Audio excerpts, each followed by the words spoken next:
All right. Okay, guys. Let's do our end of the year recap. Before we do it really quick, though, I am going to shamelessly plug a couple of things. I have a new clips channel. It's in my featured. If you go to any one of my amazing videos, like, you got to like your own content, bro. You can look in the description and you can see I have like I put clips basically on like a lot of my things now. So like my Instagram, you can check that out. My Twitter. This is where I put my clips on there. I would follow my Instagram. Whatever. I don't know. Who cares? Anyway, I wanted to do a little bit of an end of the year recap. I know I disappeared for a second. Give me a minute. Or give me a second. I wanted to do a quick recap for this year.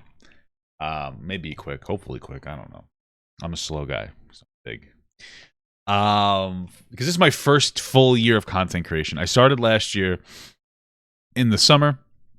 I got popular on TikTok for like some silly jokes, some that were a little edgy, and political commentary. The year ended, and this year has been quite a roller coaster. Donald Trump got out of office. I shifted away from politics. I just didn't find it as interesting anymore, I guess. Maybe that's just the natural cycle of life, where when we're not in an election season, people care less about things that are going on, or politics, which seems to kind of be the case. Last year was like during the summer was very politically charged. People were home. They were dealing with everything going on with George Floyd. Obviously I was like a progressive and leaning person. I try to be as commonsensical as possible. Beginning of this year was rather intense. That was probably the most regrettable part of my content. I started making a lot of money on TikTok, and I allowed myself to fall into the trap of making content for money rather than making content and then making money, which was nice as like a side piece. And I, TikTok, my content got edgier and edgier. In a way that as I look back on it, I'm not proud of it. I like the jokes, but I'm not happy about my trajectory on TikTok. I got like very, honestly, I got very race baity. With my humor, I pissed off some people. Justifiably so. People disliked me, etc., etc. And it makes sense. And everything kind of blew up in my face. Sorry. I remember what really got me was when there was this content creator, and I want to see if I can find his TikTok. All right, let me show you guys my right here. This is a content creator right here. He's a good friend of mine. Where I had made a joke, and I don't remember the joke specifically, but I made like a joke, and he said, Papa God, this is the first time that I didn't know that you were kidding.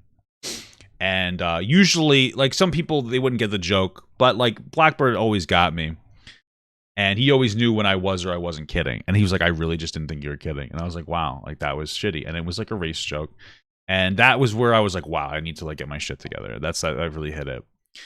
And so like I think I remember the joke. I think the joke was that they were doing something at a supermarket where they were labeling things like black-owned business, woman-owned business, etc., etc. And I had made this joke, and I was like, oh, now like, oh, they're doing it at the supermarket. I did like a weird thing where I was like, oh, so in this supermarket they're doing a labeling black-owned business, blah blah blah blah blah. And I said, now I know which products to avoid. And like, it was a joke, but like, I guess something was bleeding through that I just didn't understand, because when this is somebody I respect a lot who understands me, and they're like, yeah, bro, like I didn't think you were joking. And so that's when I started to reevaluate. In that time, I had also made another inappropriate joke, and I have never been able to live it down off of TikTok. I made this joke here. Let me see if I can find. Yeah, I made a joke here. If she's old enough to bleed, she's old enough to breed. Thank you very much, Andre Lopez, for the advice. Now, Andre Lopez, and I always say this is Andre Lopez, a verified TikToker. Allegedly, when he was 23, which I think was last year, he slept with the 14-year-old. It's an allegation. There was some credibility to it. I was covering it. I had some on my YouTube. You could look up Andre Lopez Papa God if you're interested in checking it out. And the joke was meant to call that out. I would make a lot of jokes calling stuff out. Like, you guys know Zoe Laverne. I made a joke on TikTok where I was like, oh, I heard you're having a baby. Here's a toy. Here you go. I'm going to give you this toy. Oh, but that toy is actually for the father, because she was kissing a 13-year-old at 19. So that's the kind of content that I would make some edgy jokes. This one was very poorly received. One reason is because people who didn't like me, and some of it's justifiable, but some of it's like a bad batch of commentators on TikTok intentionally misrepresented the message to make me look, and then like, oh, this guy is a pedophile. I've done a lot of work on like anti-pedophile work. In fact, some of those same people who came after me reached out to me to help with Joe Robe. When you guys know who Joe Robe is, you can look it up, Papa Joe Robe. So it's kind of funny that they were like, oh, this guy's a really bad guy. But then when it comes to somebody who is allegedly sending 13-year-olds pictures of his wiener, all of a sudden, Papa Gut, we got to snap to him. I want to talk, you know what I mean? There was also people who just didn't hear the last part of it. It was in the TED Talk filter on Instagram. So it's like you say something and then they would clap and they didn't hear it. And then there's some people who just didn't know who Andre Lopez was. And that's kind of the reality of it. You feel like I talk about this every stream? I just like to talk about my failures as a content creator. And this is my end of the year recap, so I kind of want to talk about my failures. So that really hit me. Towards the end of my TikTok career, I actually had dialed down the intensity. I was posting less on there. I was like, you know what, I'm going to focus more on Twitch. I still got banned. What happened is they changed the community guidelines and they reduced the amount of bans or reports you need on a video to remove it. So like 30 of my videos instantly pulled down. For weeks, I tried to contact TikTok. They ignored me the whole time. They didn't say anything. I tried to come back, and I was constantly getting like banned for like anything. Even if I wasn't doing anything edgy, I would get banned. Like, for instance, I literally, I put up a video where I was twerking, and they pulled it down for dangerous acts. That was like, that was just happened on TikTok. There's audios on TikTok that's like, sit down and eat my pussy. Like, there's some like vile shit. And I made a video that was a joke where a girl was like, I'm going to pull all the bad energy out of you, blah, blah, blah, blah. And then I was like, nothing's happening. Like, oh my God, where'd my cum go? Like my semen go? And it was funny, and still pulled down. There was nothing sexual. It was just like they use their chakra magic, whatever. So like people don't like me, and so they mass report me on TikTok, and I understand why. It's frustrating because I'm trying to just like put fun stuff on my TikTok. If you want to look at it, it's gut_tube. Just like bullshit shit posting for fun, like silly stuff, just to have fun, man. Because I enjoy just sitting down and like, oh, I want to just dumb shit. So that's unfortunate. But that was my biggest failure. That was in the beginning of the year. But honestly, it worked out better because I was able to pull myself out of like a very toxic sphere of TikTok, and I realized how and why I failed and like what were the negative parts. And it was just, I honestly, it's been better for me. I've been doing substantially better since I was banned off of TikTok. I mean, I still think it was kind of unfair, but then also it was really good. So there's a silver lining. I think it was positive for me.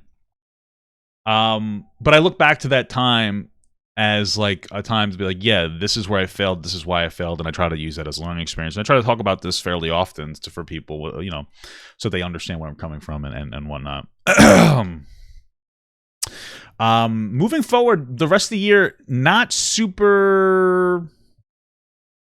If I got my main back, would I use it? I don't know. Maybe. Anyway. The rest of the year wasn't super controversial. I was just experimenting on YouTube. Well, we get to the Trisha Paytas part. Don't worry. I was really just experimenting on YouTube. I was putting up like 5 videos a day. Sometimes I still do. And I was like, I'm talking about this. I want to put it up. And originally I was like, oh my God, I need to make money. I need to have like a very big money focus because obviously we need to make money. And so I wasn't making content that was like I wasn't proud of. But I was like, oh, I wanted to try lots of stuff, different stuff.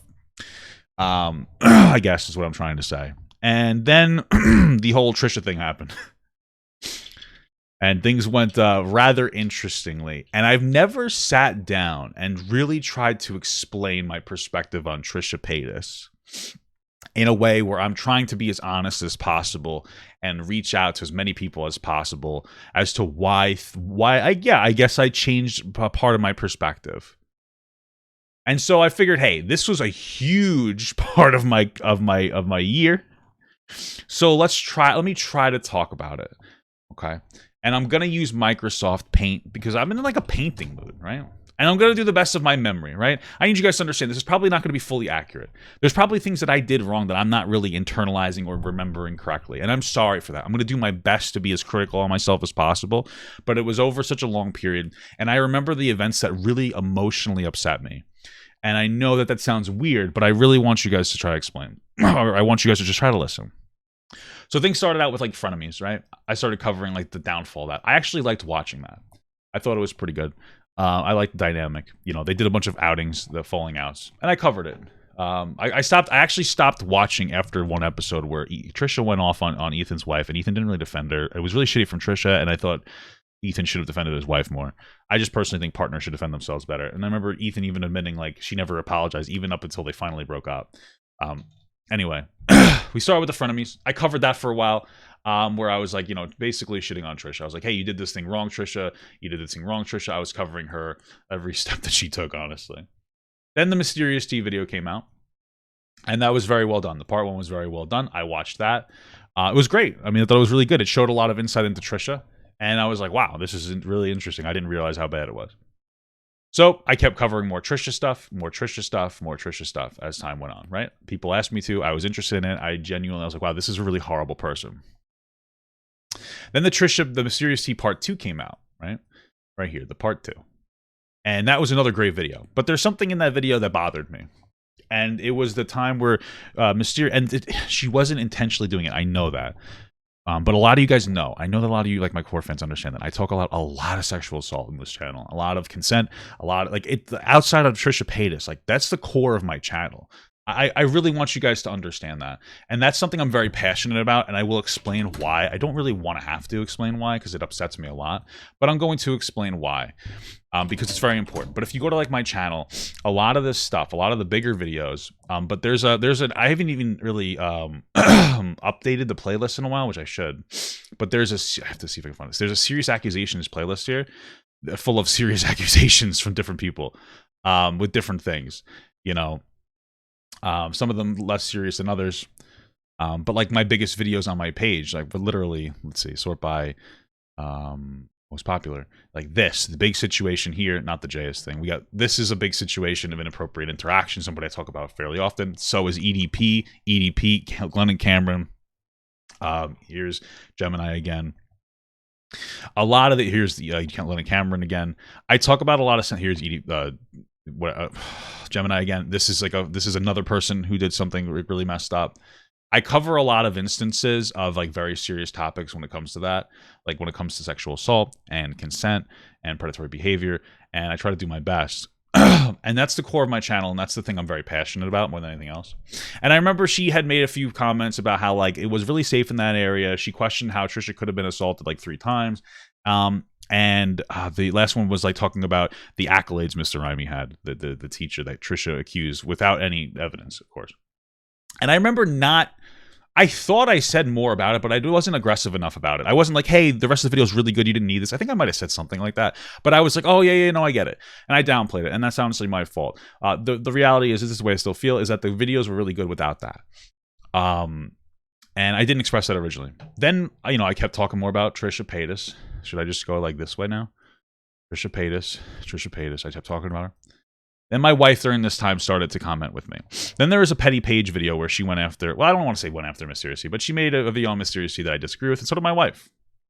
And we sat there, and this is what we did. We were like, hey, listen, like, we agree with the part of like the generally invalidating sexual assault coverage, right?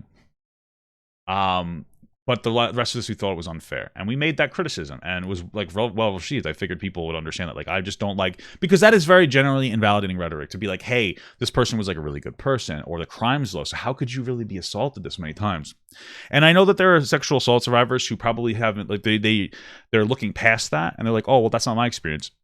People, like, everybody has a different experience in every community. Right? So for instance, let's say the gay community, like the LGBTQ community. This is something that I fuck up on. I live in an area where like gay people call things gay all the time, and so I have a bad habit of calling things gay. And I really am trying to break that. But my wife has like a lot of gay friends. You know, family. We both have gay family members. Everybody's just calling everything gay. I know it's not right. But then there are people online who are really sensitive to that word and that are in the LGBTQ community. I personally don't get it, because everybody around me, they're like, yeah, I don't care. But there are people who feel invalidated by it. So I've been trying to remove it from my vocabulary. I really am trying to remove it from my vocabulary. right? I don't understand it, but I know that like the entire community that can be invalidating to some people in the community. That's how I'm trying to express this. Like this can be very invalidating to some people, getting dismissed for what happened because the person was too a good person, or it's safe, or it's this, or it's that, right? I know the mysterious didn't mean that, but that's just something that you guys have to understand. And I'm trying to be generally, I'm trying to like just have general education conversations about sexual assault, right? So during that time, my wife and I talked about Trisha some more, and people started to dislike my wife. And there are some things that really bothered me. The first thing that happened is we talked about like a JonBenet Ramsey video. And I was like shocked because Trisha did like a really weird role play with JonBenet Ramsey. But my wife wasn't shocked. She was just, honestly, she did. My wife, this is where we really need to have an honest conversation. I don't know how many of you people out there know, really have very strong relationships with people who are within like the,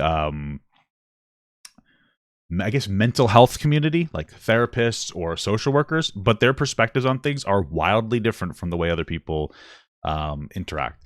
All right. So for instance, I see somebody do a bad thing. That's a bad person. My wife sees somebody do a bad thing. Why are they doing that bad thing? That's the first thought that she has. She works with adults with disabilities.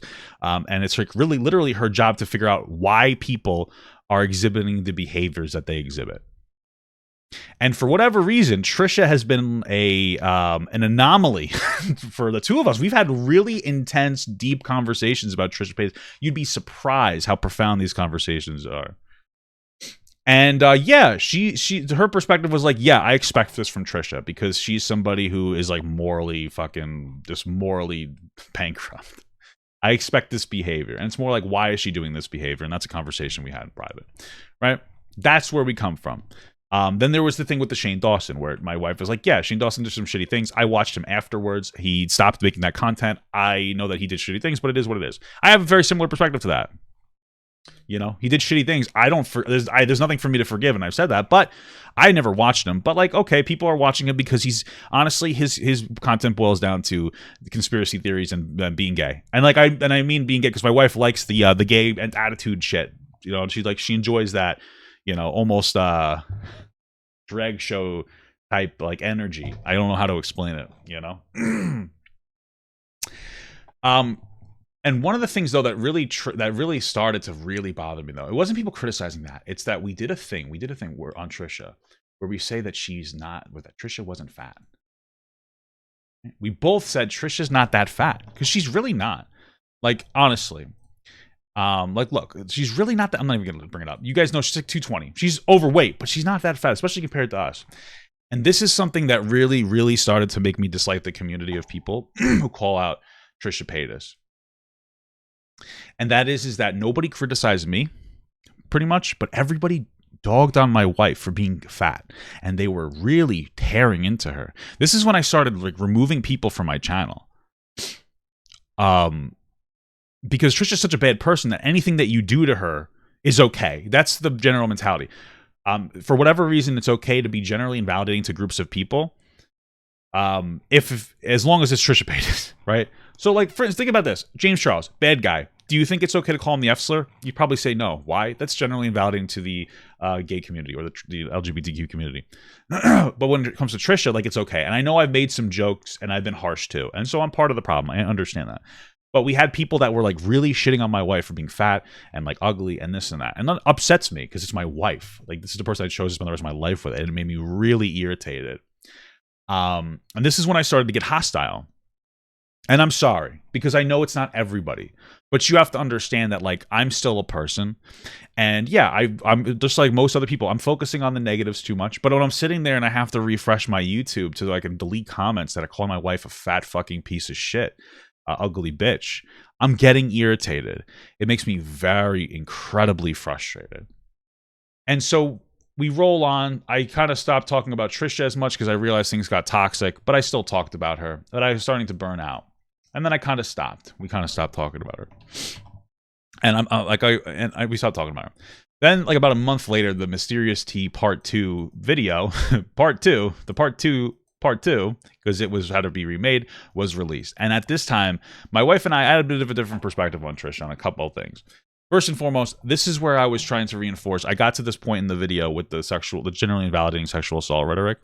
And I was like, hey, listen, like, I wish you would have removed it, because she doubled down on it. And I still thought it was wrong because, again, talking about accolades, like, oh, he was a season to this and that. And I know she didn't mean it, but it doesn't. That's how things happen.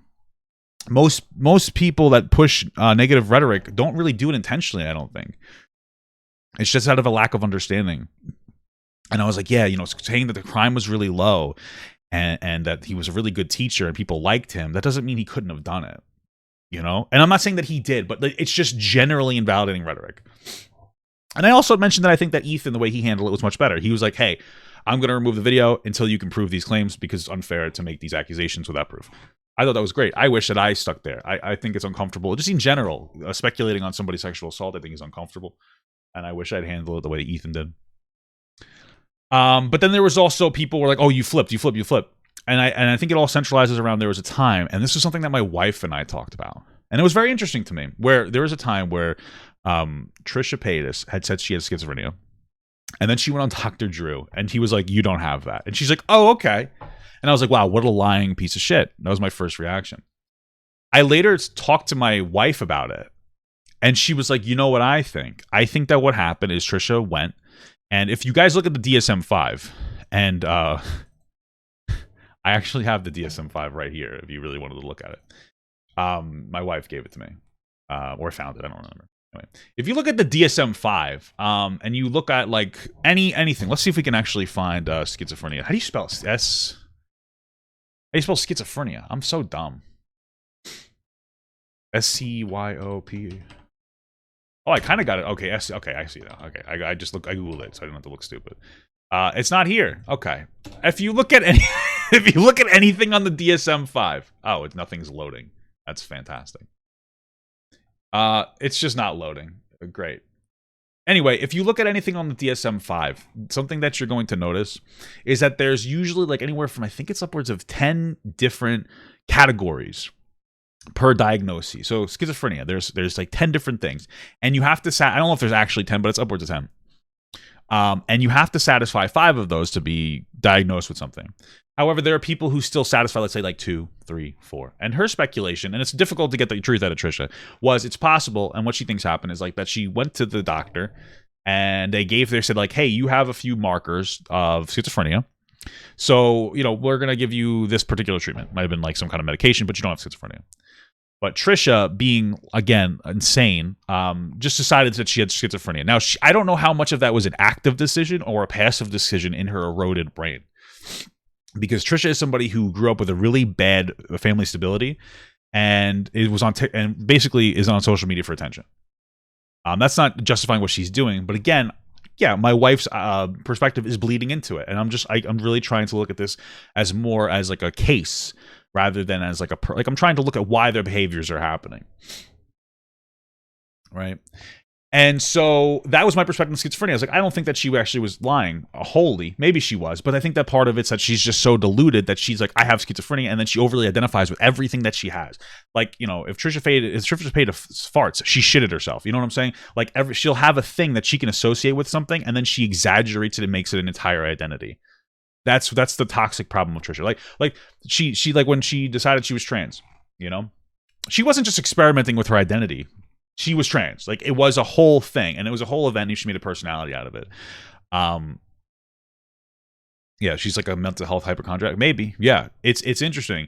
And so that was my perspective, and a lot of people were like, oh, where's the energy? Because a lot of people wanted me to be very hateful towards her, but I kind of regret being very hateful towards her.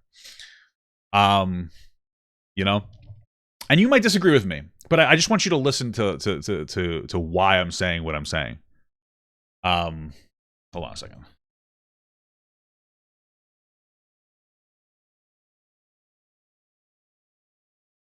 Oh, my wife in the chat goes, I'm crying right now. And then she goes, if she farts, she shitted. Okay, I thought you were like negatively crying, so I went to call her on the phone. You're annoying. All right.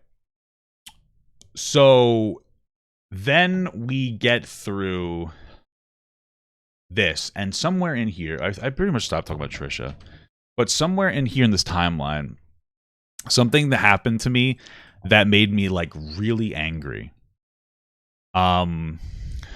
And I don't want to speak too much, and like part of it, my wife is in the chat, and I don't want her to get upset too. But something like really bothered me in this time where we were talking about this. And that is that there were a lot of people that were being not only generally invalidating people that were sexually assaulted, but they were telling me that my wife could never have been sexually assaulted because she's fat and ugly.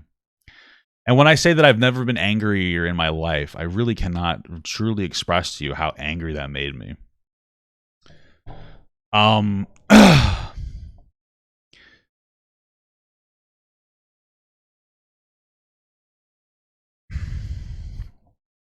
And that's what really put me over the edge with this situation. And a lot of people, they sat here and they were like, "Hey, Papa, I didn't do this and I didn't do that, and but there's just too many people." And like I don't know. I mean, listen, it's just it was so upsetting, and it still upsets me so much to this day. And this is why I don't like the community, because that's the kind of attitude that comes out. And I know it's not everybody, and I know that you might be like, "Well, you're being irrational." Yeah, I'm sorry, I'm being irrational, but also like, can you fucking blame me, man? You know? It's a really difficult thing. The reason I talk about sexual assault and why it means so much to me, and it's because like I don't know if anybody can like identify with this, but when you sit down and you hear when somebody who you love very much sits down and they tell you a very heavy experience that they experienced, and they get very descriptive and very graphic and very detailed, and it's really bad, and they explain this to you. And their first question to you afterwards is this wrong? Was that wrong? Was I actually sexually assaulted? It's crumbling. It's really harsh, and it hurts, and it's so bad because you get angry and upset, and then my first reaction is I'll kill him. And but that's not what the person needs to hear. And so then their next and then their next reaction is to try to comfort you after hearing something like that, And it's probably one of the most, that's probably the time in my life where I felt more selfish than anything else, was when I somehow, my reaction ended up being like, can I help you? How can I help you? From somebody who just told you this horrible thing about them.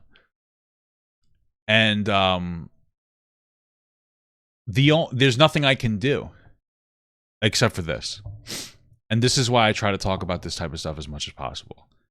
I try to educate a lot of people on this, especially young men, about this, because that's all I can do. And it's really upsetting, man. It was really upsetting, and I'm sorry if I was irrational, but it really upset me, man. And I don't know how else to say it. And I remember reacting really negatively and saying things I shouldn't have said during this time. And my wife goes, I think that maybe you should just like delete some of this stuff, and you should just try to calm down because it's okay. And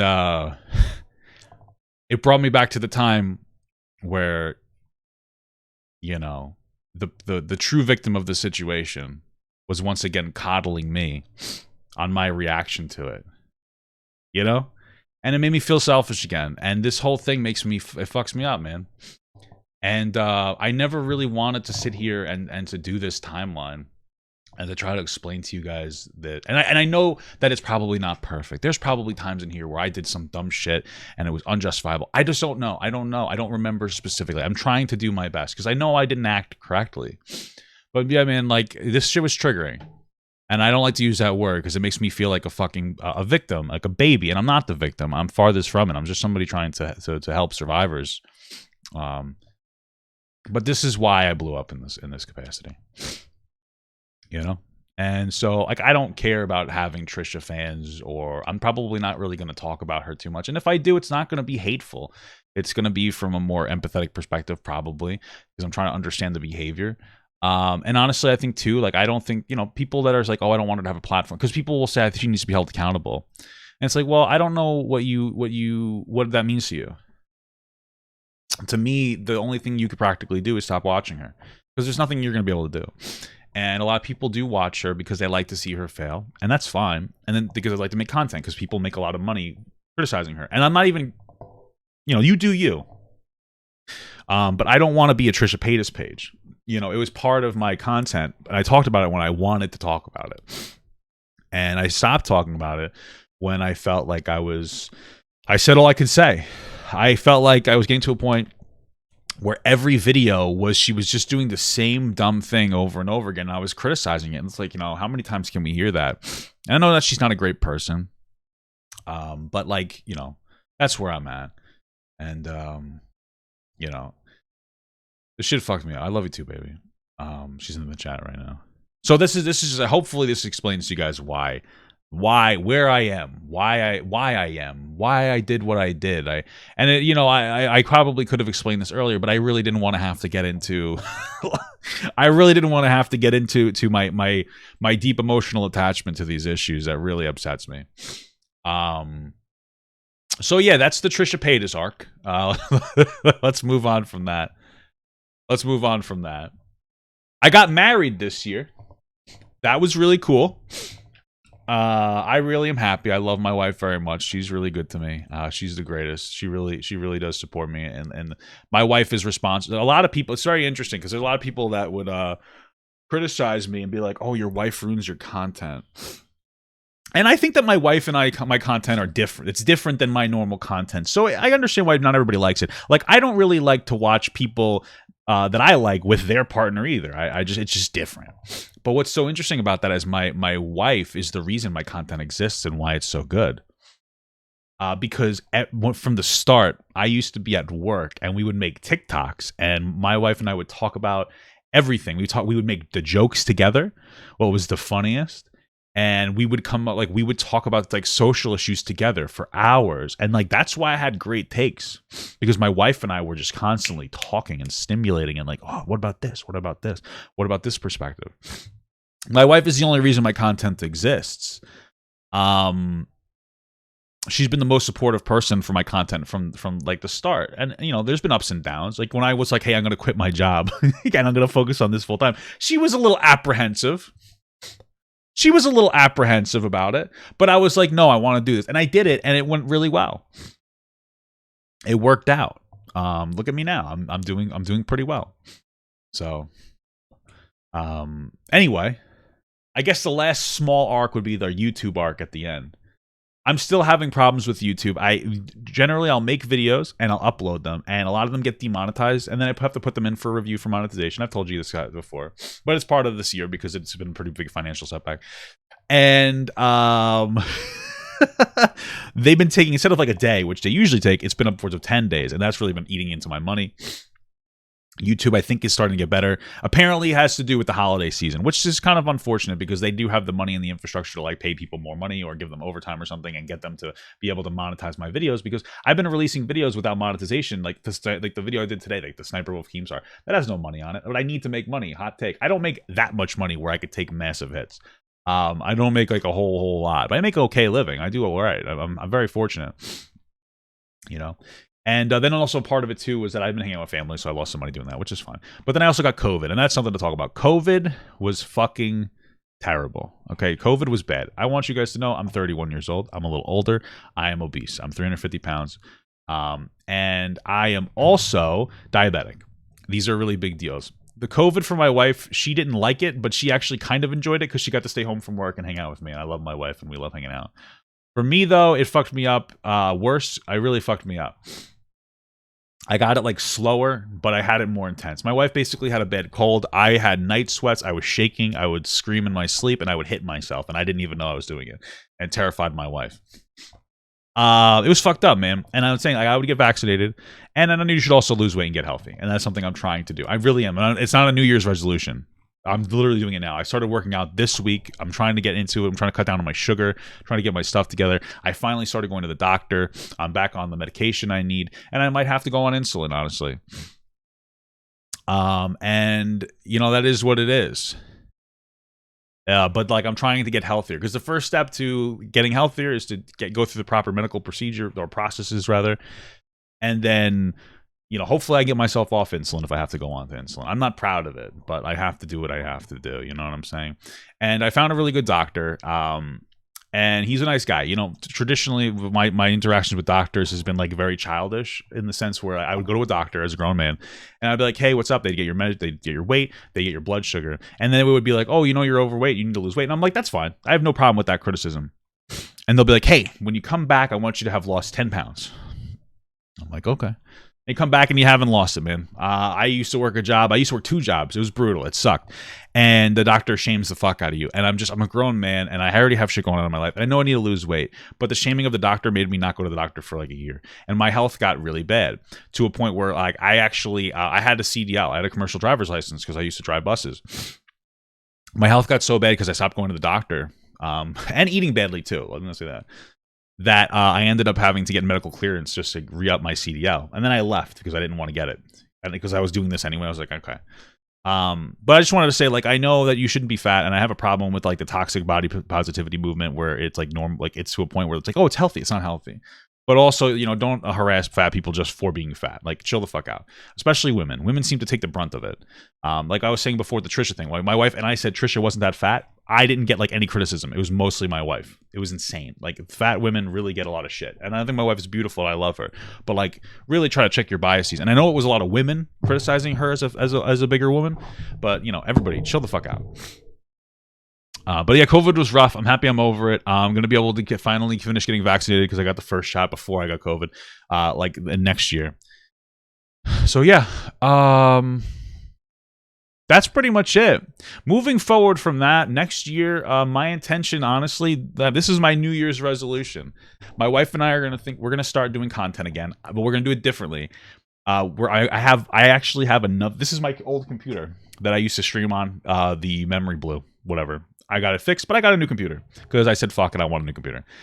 I'm going to hook it up in my living room, and we're going to do couch podcast streams. It's going to be fun. We're going to do it a little bit different where it's more comfortable. Instead of sitting in front of here, we'll be in there. So I have to set that up. It'll be cool. We'll be holding the microphones. We'll be on the couch. I don't know if I'll have good camera angles because I'm not particularly savvy, but that'll be cool. For my content, I'm going to try to just keep it consistent, try to maintain my intelligence and not go kooky, which I think I'm doing pretty well. And I want to try to do like clip stuff. That's my bigger priority, like doing some clips. So, and doing like more outreach. I think I've reached a point where my content, it obviously could be better. But I think for the most part, this is pretty much my content. I feel comfortable in my content creation. I feel like I've made most of like the adjustments. I think I'm like ready to blow up. I think I'm almost at the point where I have the capacity to handle the criticism once I blow up into a big thing. So I want to like advertise myself more with clips. And like, none of you have to do this, but if you wanted to, if you're watching a video and you find something funny or like really intelligent or something, throw a clip in there, throw a little like a timestamp in there, and I could watch it and they'll be like, oh, thanks, because it could help me a lot. I do this by myself. And I would be really, really helpful. That would be great. But you don't have to. But if you did, I would greatly appreciate that. So yeah, that's pretty much it, man. That's the end of the year recap. Let's hope that I can actually monetize this so I can put this out, because I do need to make the money. By the time it's New Year's. But we'll see what happens, man. Yeah, oh, that was part of my year progress too. Keemstar acknowledged me. The main character of the story acknowledged me, called me Fat Gum. So that was actually pretty funny. I enjoyed that. So anyway, guys, I appreciate that. I just wanted to do that little segment of like my recap for the year and whatnot. And I'm just gonna be terrible because I've just fucking like I bled my heart there, and I know people are just not gonna care. They're gonna be like, we don't care that you got really upset by something. You're still an asshole. It's gonna be like, well, that's life. I should go back to TikTok. I have a TikTok. I'm banned till the 4th for twerking. It's guttube, gut_tube. Got like 170,000 followers, man.